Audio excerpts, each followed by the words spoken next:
Guys, what's going on? Welcome to Serial at Midnight. My name is Heath, and I have a review of Once Upon a Time in Hollywood, the novel as written by Quentin Tarantino. This is the adaptation of his movie from last year. Leonardo DiCaprio as Rick Dalton, Brad Pitt as Cliff Booth, Margot Robbie as Sharon Tate, Charles Manson. You know that movie? We talked about it, I think, twice at Serial at Midnight. I think we did a non-spoiler and then a spoiler review. So he has written a novel. Tarantino has written a novel, and at first glance, but I read the whole thing. It's about 400 pages. It is exactly 400 pages. At first glance, it is, a movie novelization like we used to get back in the day. But that is not what this is. This is not a novelization. And if you're looking for the story of Once Upon a Time in Hollywood in print form, in prose form, this is not it. This is Quentin Tarantino filling in the world that he created. This is the backstory. I would say about 30% of the movie Once Upon a Time in Hollywood is in this book. The other 70% is just new stuff that did not fit into the movie. This is probably the purest form of what Quentin Tarantino thinks that we've ever got anywhere. Because in a movie, there's so much to talk about. I'm struggling with how to even compose this. There's so much to talk about.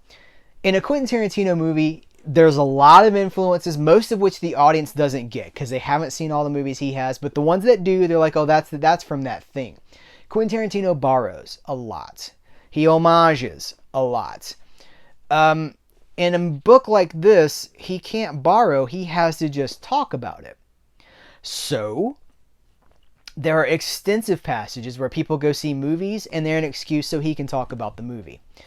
Oh, they went to go see, this Carol Baker movie. Cliff Booth goes to see a Carol Baker movie. It was rated X. He's talking about the Umberto Lenzi, Carol Baker partnership that lasted for 3 movies, I think it was, in between like 69 and 70.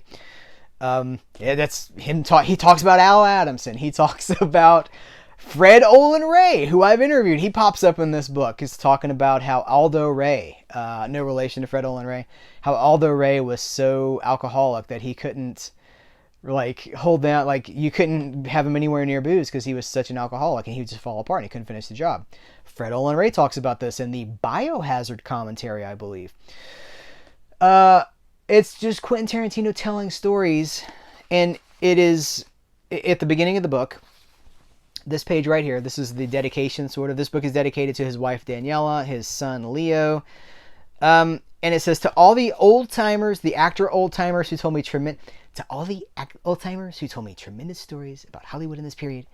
And it's because of you, it's because of them that you hold this book in your hands now. And it's Bruce Dern, David Carradine, Burt Reynolds, Robert Blake, Michael Parks, Robert Forster, and especially Kurt Russell, is what it says.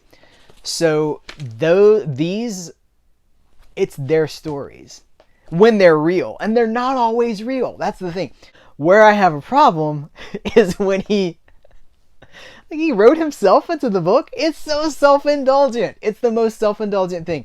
He's talking about an actress. Okay, full disclosure. If you don't, you know what? No. We're not going to do it's a spoiler. The movie's been out for a year. It's not really a spoiler. So Leonardo DiCaprio has the scene with the kid. I don't even know the kid's name, but the kid that played an American Housewife. And she's like, that was the best acting I've ever seen. And he's like, great note, man. That scene, he's talking about that actress, and he's like, they're working out a scene together. Again, 70% of the stuff that's in the book is not in the movie. So there's lots of scenes that aren't in the movie between Leonardo DiCaprio, between Rick Dalton and the young actress. And she's like, you'll remember me one day when I've won my Oscar, and you'll say, she was great to work with then, and she's great to work with now. And he's like, that's right, I'll say that. And it's like, she would never win an Oscar, but she'd be nominated 3 times. She'd be nominated for the girlfriend character in this movie. And then he names real movies and real actors, but the person's not in them. Because if the person doesn't exist, it's like Trudy something. She's not real. He made her up, and he's putting her in these movies that are real. And then she would lose to Meryl Streep and so. But she would be nominated again in 1999 for the movie adaptation of such and such that she did for Quentin Tarantino. I was like, you just wrote a reference to your IMDb that doesn't exist in your own novel? There's another Quentin reference in there too that I'm not going to spoil for you guys. But it's just so... It's how his brain works. And it's filthy. It's filthy. It has multiple acts of I'm not going to say what they are because I will lose my monetization. Oh, I just flip it open. There's like a whole treatise on Billy Jack and the importance of the Billy Jack movies and how they fit into like the counterculture movement of the 60s.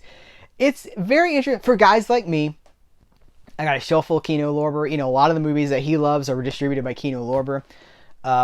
For guys like me who love this, and I don't mean like males, I mean for people like me who like this stuff, it's a fun exercise, but it is ultimately kind of frustrating as well because he is writing these long, lengthy careers that for people that don't exist, that intersect with real actors, real movies, real directors.